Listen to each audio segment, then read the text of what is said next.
Okay, good morning. Okay. Okay,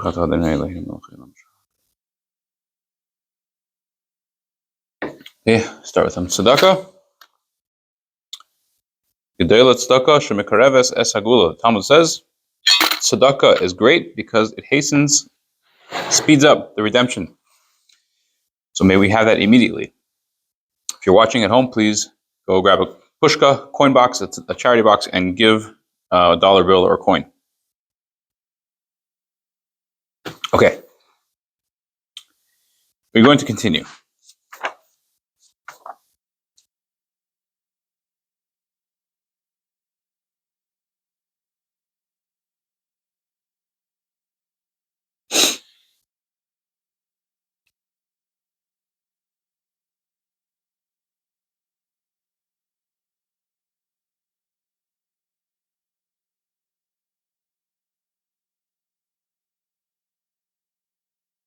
Okay.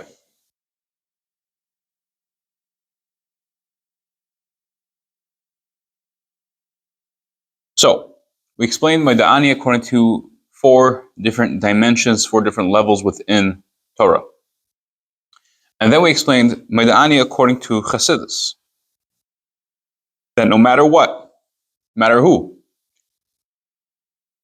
a person can be lacking in one thing or another, even if their hands are impure. All the impurities of the world cannot contaminate the Maida'ani of a Jew. It's always perfect. So we're in the middle of section 11, which is the middle of talking about this. We're going to continue. Says the Rebbe further. Therefore, this explanation of Moda'ani was only said in Chassidus. It was not. This explanation is not found in any other area of Torah, not even in Kabbalah. Why? Ki dalet hachalokim pardes mikiven she'inyonu hu naranach shabatoira eno mevadim inyan hayechido ba'ad shemotzinu yeseda mizu v'zoyer av shu chelik b'hasoid shabatoira asher moino mafaret tzmadreges shebeneshama nefesh neshama l'neshama u'bechinas hayechido ena nimnis ki nichlales neshama l'neshama bechinas chaya. Why? Because the other 4 levels of Torah, the 4 levels of Torah of Pshat, Remez, Durush, and Sod, since they are the levels of Nefesh, Ruach, Neshama, Chaya, the 4 soul levels within Torah, they do not explain the concept of Yechida, the highest level, the essence. Until we find even more than this, that we find that in the Midrash, the Zohar really, that it counts out the levels of the soul. It says nefesh, ruach, neshama, uneshama lineshama. It says nefesh, ruach. Then the 3rd level is called neshama. The 4th level is called the neshama of the neshama. But it doesn't count the yechida because the yechida is included. Again, we're talking about in these levels within Torah, these defined levels. The level of yechida is included in the idea of neshama of the neshama. It doesn't explicitly talk about the Yechida. In the Midrash, it mentions Yechida. It says Nefesh, Ruach, Neshama, Chaya, and Yechida. Not in that order, but it says in the Midrash, it says Yechida. But that's all it does. It just mentions Yechida. It doesn't talk about it. It doesn't explain it. It doesn't highlight it. Nothing. In Chassidus, we'll see, Avol b'Chassidus, Yechida shebetoira, mevur, u'ba'arucha inyana she'hayechida. But in Chassidus, which is the Yechida within Torah, it explains, and at length, this topic of Yechida, the idea of Yechida. So again, even in Kabbalah, the deepest secrets of the Torah, it doesn't talk about Yechida. It talks about other stuff. But in Chassidus, where the Yechida comes shining out, and in your face, it explains and discusses the level of Yechida at length. Okay. Umikivan shahayechido hi bechinas etzem haneshama shemimenu nimshachis dalat habechinas naranach. Being that the level of Yechida, which is the essence of the soul, that from it are drawn out, the four levels of the soul, nefesh, ruach, neshama, and chaya. So therefore,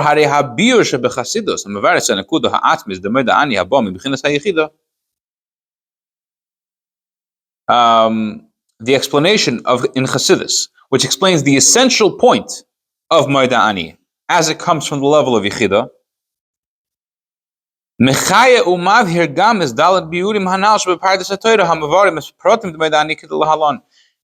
Therefore, this explanation is going to vitalize and energize and clarify all the four explanations that we spoke about in the four levels of Pshat, Remez, Drush, Sod of Torah, which are explaining detailed aspects of Moeda Ani. The Yechida of Moeda Ani is going to come and shine these up as we are about to embark. I say embark because each explanation is going to take a couple pages or more. Okay, so we're going to start. I don't know if we'll be able to finish it. We're going to start with the way Chassidus energizes and uplifts and illuminates the level of Moeda Ani as it is according to the level of Pshat, the simple level. Okay, I want to clarify one thing again. I said this in the previous class. We're not taking the Chassidus explanation of Moeda Ani and, so to speak, plugging it into the other explanations. What we're doing is we're taking the backbone of the Moeda Ani according to Chassidus, which is the Yechida, and we're showing the Yechida within each thing. How Yechida is going to add life and energy and essence into the other four explanations. Okay, here we go. Hold on to your seats. Don't fall off your chair. Yud Beis, so section 12. The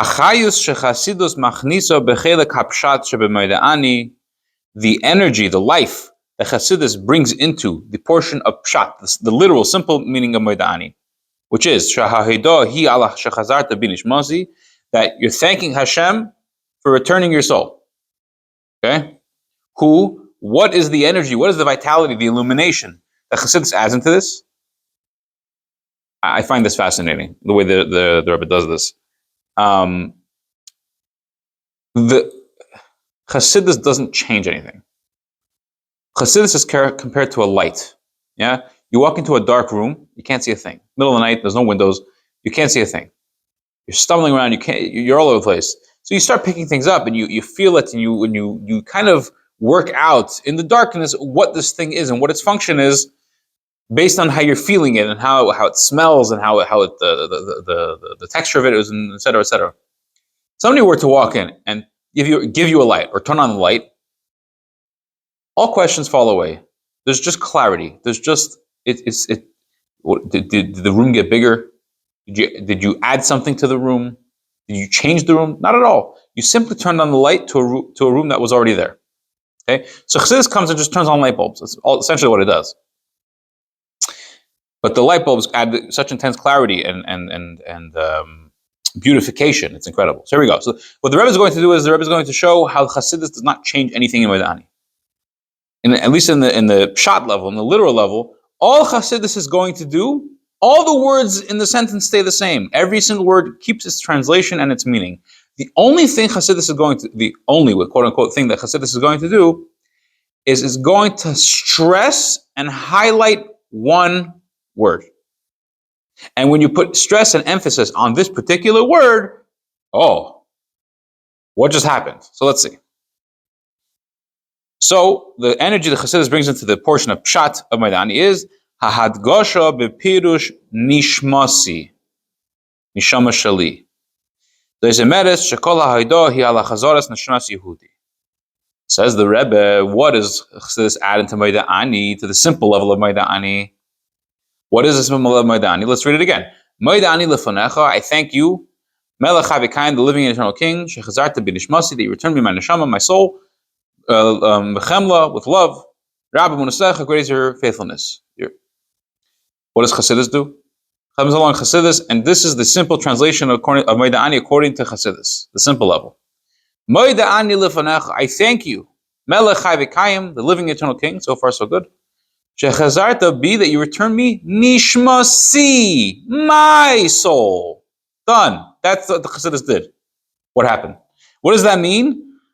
You return to me my soul, meaning that I'm thanking you for returning my soul, a Jewish soul, the soul of a Jew.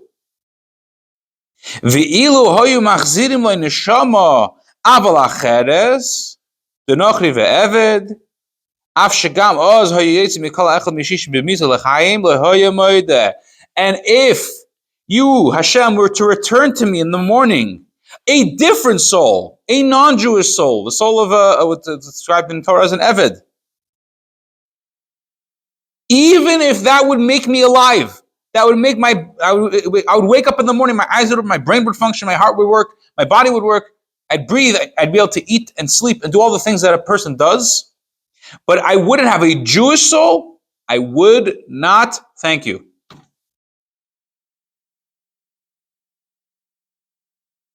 Huh? What just happened? We didn't change anything, but Chassidus comes and just opens up the insides. Let's say it again. I thank you, Hashem, the living eternal King, for returning to me my soul, my Jewish soul. If you gave me back a different soul, although I'd be alive, I would not thank you. Let me ask you. You get your life back in the morning. A person wakes up, whether you're Jewish or not, you wake up, you're grateful to be alive. You're happy. And somebody who understands that there's a God in the world, and realizes that Hashem is the one who to thank, to be grateful towards, for this feeling of life, they're happy to be alive. But comes along Moeda'ani, and Moeda'ani is not talking about life. Moeda'ani is talking about real life. Moeda'ani is not talking about technical life, real life. Living, not interested in living. Living as a Jew, oh, that I'm interested in. That I'm grateful for. Just living is not enough for me. Please tell me, what part of the soul, from which part of the soul stems this recognition, this feeling that just being alive is worthless? And just being alive is not something to be thankful for. Again, on a lower level of the soul, this is a real thing. To be alive, to be in a body, to be physically alive is something to be thankful for. But where does this recognition, this feeling stem from, that just living is not enough? I need to live as a Jew, the Jewish soul. That comes from Yechida. Yechida, which is united with Hashem, is not interested in anything but what it is. It's life. What's it life? Living as a Jew connected to Hashem, that's what I want. That's what Yechida says. That's what it says now. Ki mitzad ha'oras ha'yechida, because from the viewpoint of Yechida, nirgesh etzloi shechayim heim, the Yechida feels that life is chayim Yehudim davka, Jewish life, life acting and living as a Jew. Not just as a title, but practically, in day-to-day life, living according to the rules and the laws and the guidance of Torah and mitzvahs. Let me skip the brackets over here. V'chayim besoriyim b'fnei atzmam be'erkoi einam chayim v'hu ein lo lohoidis al zeh. Just physically being alive, life of flesh on its own, as the Rebbe says here, in relation to Jewish living, is not life. And he, meaning the somebody who's living on the Yechida level, does not thank for this, does not feel grateful for this. Okay? Think